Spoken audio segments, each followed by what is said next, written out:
крајот на декември, односно почетокот на јануари секоја година е време за ретроспективи.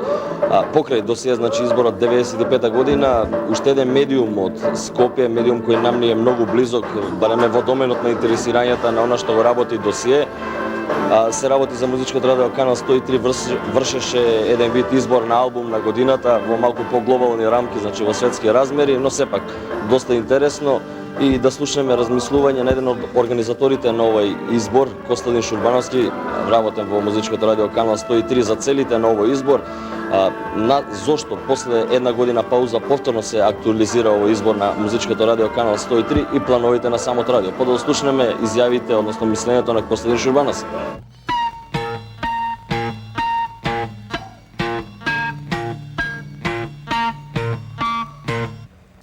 Имаш право, ова не е прв пат на Канал 103 да се бира албум на година. Тоа се стори 93-та година кога беше избран албумот на New Order Republic како најдобар или најслушан на Канал 103.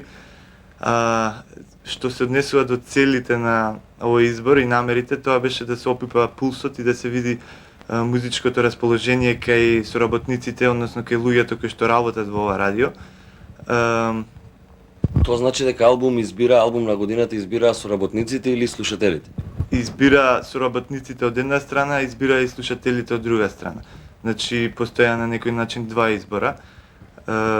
Исто така, она што сакам да кажем е дека пред некои 3-4 месеци, како што и сам знаеш, настана некои промени во радиото и ова беше убава прилика да се види како е сега расположено радиото, дали нешто се променило во неговата музичка концепција. Според она што може да се види од 10 најдобри, според музичките соработници оваа година, некако курсот како да е задржан од претходната постава на музичкото радио 103. Преовладува онај повторно технозвук. Па во право си преовладува, меѓутоа јас мислам да останеше изборот на онаа стара екипа, тотално ќе преовладуваше, а вака барем има некое колку толку шаренило. Можеме сега да испоменеме и двата избора, и на слушателите и на музичките соработници. Првите 10 и дали може да се направи сега некое согледување каков е вкусот на публиката, каков е вкусот на соработниците? Па мислам дека е прилично различен вкусот. За тоа зборува фактот што слушателите го избра албумот на Red Hot Chili Peppers, One Hot Minute, а тој не се најде дури ни меѓу првите, мислам, 20 на изборот на соработниците. А изборот на соработниците е следниот. На првите 10 места ние мислевме да избереме најпрви не еден албум, меѓутоа потоа одлучивме да тоа бидат 10 равноправни албуми кои што сите секој оделно ќе го носи насловот албум на годината. Тоа се албумот на FX Twin I Care Because You Do, албумот на Young Guts Only Heaven, потоа Cardigans So Life, All Dirty Bastard, Return to the 36 Chambers, The Dirty Version, потоа Slow Dive Pygmalion, албумот на бившиот графити мајстор Goldie Timeless, Secure на Seafill, вториот албум на Tindersticks и Spinner на колаборацијата Ja Wobble и Brian Eno. Според слушателите? Па кажав One Hot Minute на Red Hot Chili Peppers. Немаше 10 во тој случај? Не, немаше, биравме само еден. Дали сега тоа значи дека ќе се послуша вкусот на слушателите и Канал 103 ќе повлече некоја друга линија, бидејќи е доста различно навистина од она што соработниците го одбра? Па не верувам дека тоа во некоја голема мерка ќе значи некој тектонско пореметување во вкусот на соработниците. Меѓутоа, можеби беше идејата да се направи влијание врз вкусот на слушателите.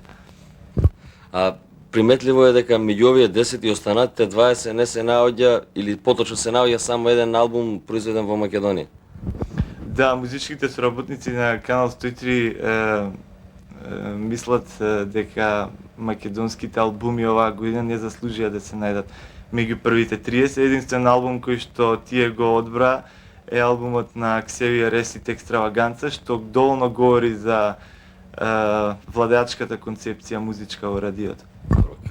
Ти си моментално од оние поекспонираните луѓе, да кажеме, во Канал 103 кои работи повеќе работи, значи усмислено на работењето. оркерската работа. Како ќе се одија понатаму структурирањето и функционирањето на Канал 103? Можеш ли за тоа нешто да кажеш? Тоа никој не може да го каже. Тоа е Тајна. многу тешка работа. Тешко е за предвидување навистина, да се антиципира такво нешто во овој момент е навистина. Твое мислење влие ли Канал 103 на развивање на музичкиот слух кај младите во Скопје? Во секој случај. Дали е се уште култ радио како што беше некогаш? Да, ја мислам дека воопшто ништо не е променето во однос на тој негов статус на култ радио.